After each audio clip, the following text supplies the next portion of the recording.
Take a look at this from Prime Minister's Questions on Wednesday, March 18th, 2026. Over the course of the last year, our North Sea neighbours, Norway, have opened 49 drill sites for gas and oil. On our side of the North Sea, the number is 0. Given that our critical reserve of natural gas is down to 2 days and how vulnerable we are, and with talk potentially of energy rationing coming later this year, isn't it time we changed course, got rid of excessive taxation on the exploration companies, opened up the licences, became self-sufficient in natural gas, and with that would come thousands of jobs, increased tax revenues, and cheaper gas prices. Isn't it time we followed Norway? Mr. Speaker, oil and gas will be part of the mix of our energy for many, many years to come, as I've set out many, many times. But he's now highlighting the consequences of the war that he said we should rush into. He wanted us to go to war. He said it was perfectly clear that we should support the strikes. Then, just like the Leader of the Opposition, a week later, he said, oh, no, I got that one wrong. You can't make mistakes about decisions as serious as committing to war. It's a gross error. They are both wrong. Let me explain. Farage's argument rests on a claim that increasing UK drilling would lead to cheaper gas prices, energy security, and economic gain. That sounds intuitive, but it doesn't hold up in a liberalised energy market like the UK's.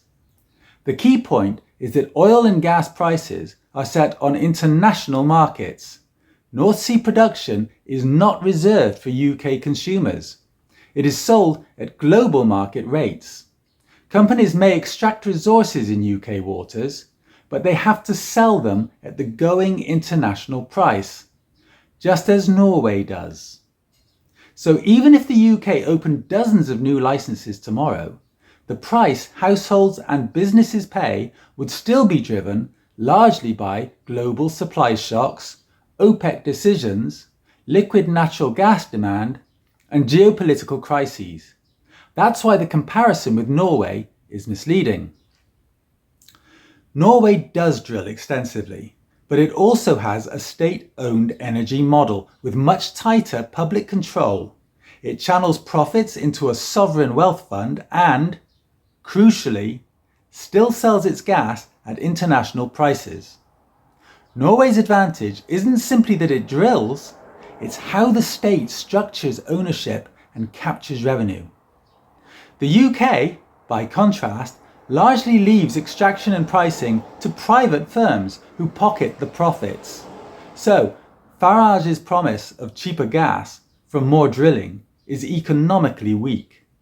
At best, increased domestic production might marginally improve the UK's balance of payments, generate tax revenue, depending on tax policy, and support jobs in the sector.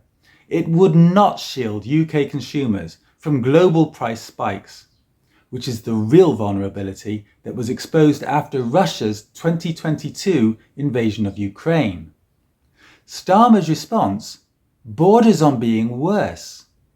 It's largely a political deflection.